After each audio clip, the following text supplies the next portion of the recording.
Hi, I'm Kristyn Burtt for Red Carpet Report. Tonight we're at the ACE Eddie Awards honoring the best in editing for 2016. Hi, Kristyn, nice to meet you. My hands are freezing, I'm so sorry. Congratulations on your nomination. Thank you.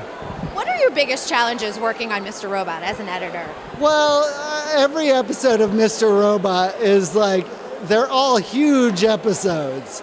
So, Sam Esmail, our creator, really goes for it. So every episode has like lots of different scenes, incredible montages, lots of different characters and storylines that have to be slowly through the editorial process honed down into a story. So I would say it's just the challenge of like all of that, Do you have a particular episode that was so challenging it still sticks out in your brain of like, I don't know how we pulled that one off? Well, I have to say each of our episodes are just huge challenges. Like I said, they're giant TV episodes. The episode that I'm nominated for tonight was completely down to the wire. We had over 100 visual effects. I remember like we were delivering it like the day before air, so it was like all hands on deck.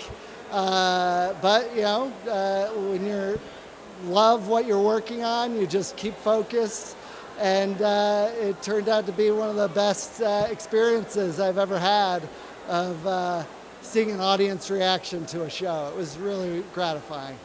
Are you on social media? Are you getting a lot of reaction from people? A little bit. I'm not such a huge social media person, but recently I was lucky enough to do a Reddit AMA, Ask Me Anything. And it was so nice to see fans from around the world logging in to ask me questions about the show.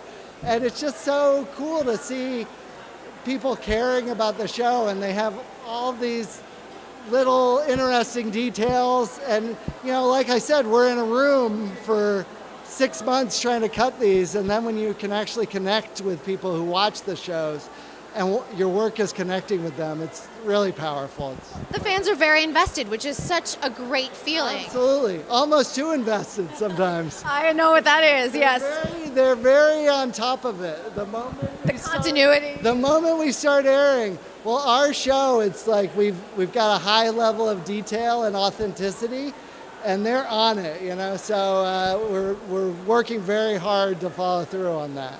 What was the craziest AMA question you got? Oh, craziest AMA? That might be a little hard to answer. I don't remember a specific crazy AMA. I remember a 12-year-old young person from Australia said he woke up at 6 a.m. because he was a huge Glee fan, which I worked on, and he was a huge Mr. Robot fan. And, growing up, I was that kid. So he was like the first question I had to answer, and that was incredible.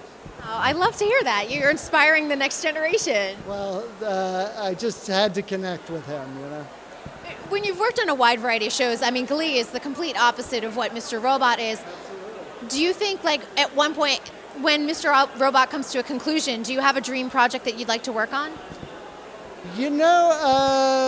I just want to keep doing entertaining work that connects with people on an emotional and social level, And both Glee and Mr. Robot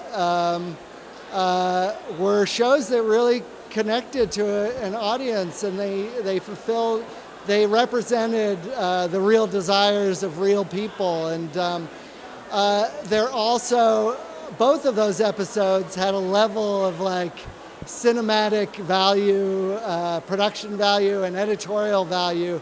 I love working, either on a big number for Glee or a big Adderall drug withdrawal sequence for Mr. Robot.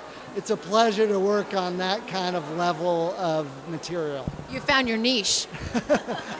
I like to think so. I hope so. Well, congratulations on the nomination. We wish you the best tonight. Remind me your name, though. Kristyn, pleasure Nice to meet you. Thank you so much. You bet. Thanks for watching. Be sure to subscribe to our channel, like this video, and in the comments below, let us know what your favorite movie of 2016 was.